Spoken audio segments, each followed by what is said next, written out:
Fatigue chronique et naturopathie. La fatigue est normale après une séance de sport, un stress important ou après quelques petits excès.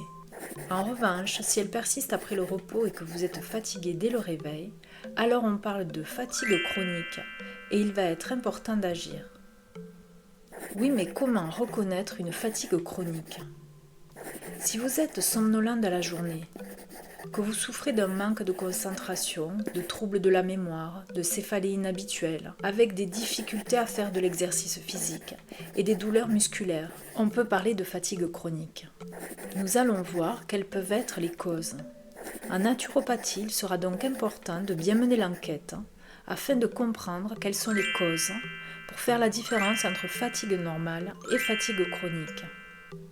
Premièrement, les origines physiques qui peuvent venir de certaines pathologies comme l'anémie, une maladie infectieuse, une pathologie endocrine, thyroïde, surrénale, diabète, apnée du sommeil, le syndrome des jambes sans repos et certains médicaments.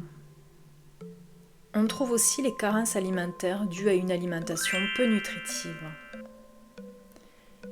Il peut y avoir aussi des problèmes digestifs entraînant une mauvaise absorption des vitamines, des minéraux et une perturbation du microbiote, laissant parfois la place au développement d'un champignon, le Candida albicans, qui augmente les envies de sucre, ce qui fatigue énormément le corps. N'oublions pas que le microbiote est notre deuxième cerveau. Il a une action sur le moral, la déprime, mais aussi la fatigue.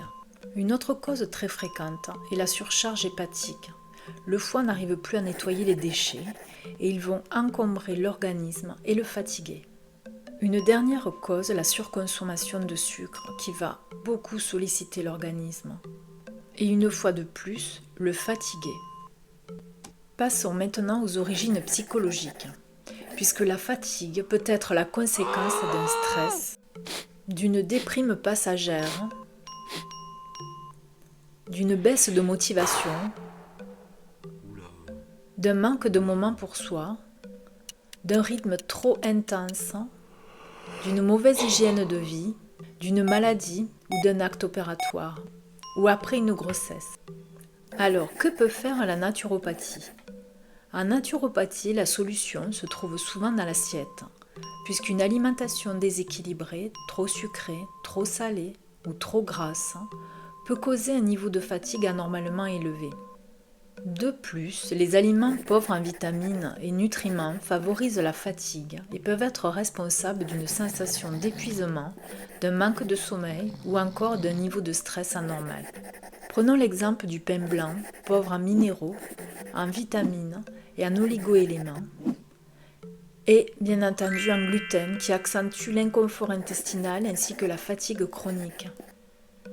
Attention aussi au café qui, contrairement à ce que l'on pourrait croire, n'est pas toujours synonyme de regain d'énergie, puisque le cortisol et la caféine stimulent les sens et permettent de rester éveillé. C'est pourquoi boire du café durant les pics de production du cortisol augmente la fatigue, le stress et l'anxiété. Évitez donc de boire du café de 8h à 9h, de midi à 13h, et de 17h30 à 18h30 afin de ne pas stresser et fatiguer votre organisme.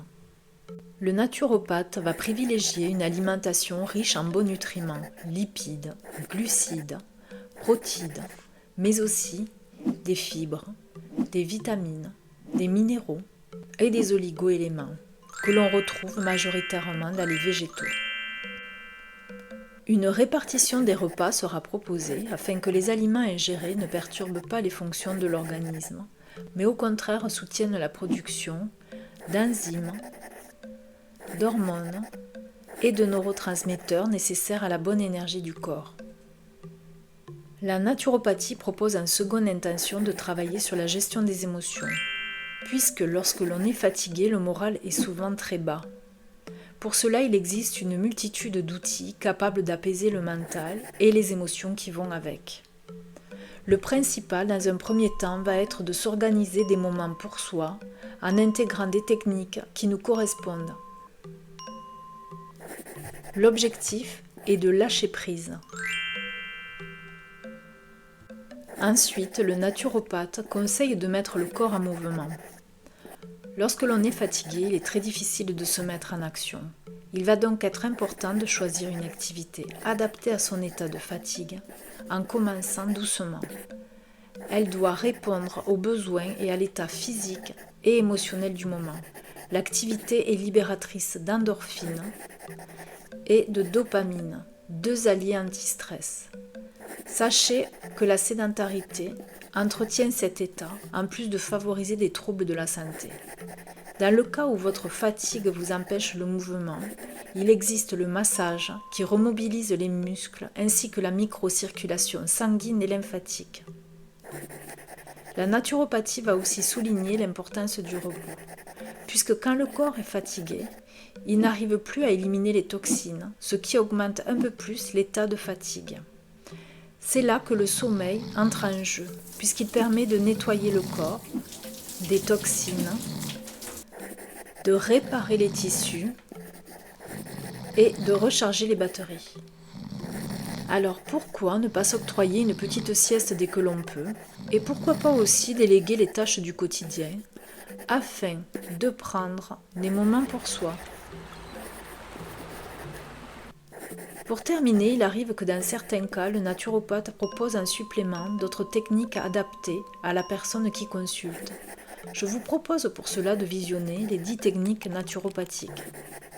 Si vous êtes concerné par le sujet et que vous avez besoin d'un peu d'aide pour vous en sortir, alors je vous invite sur mon site Anne G. Naturo où vous trouverez mes coordonnées pour prendre rendez-vous. Au plaisir de vous rencontrer.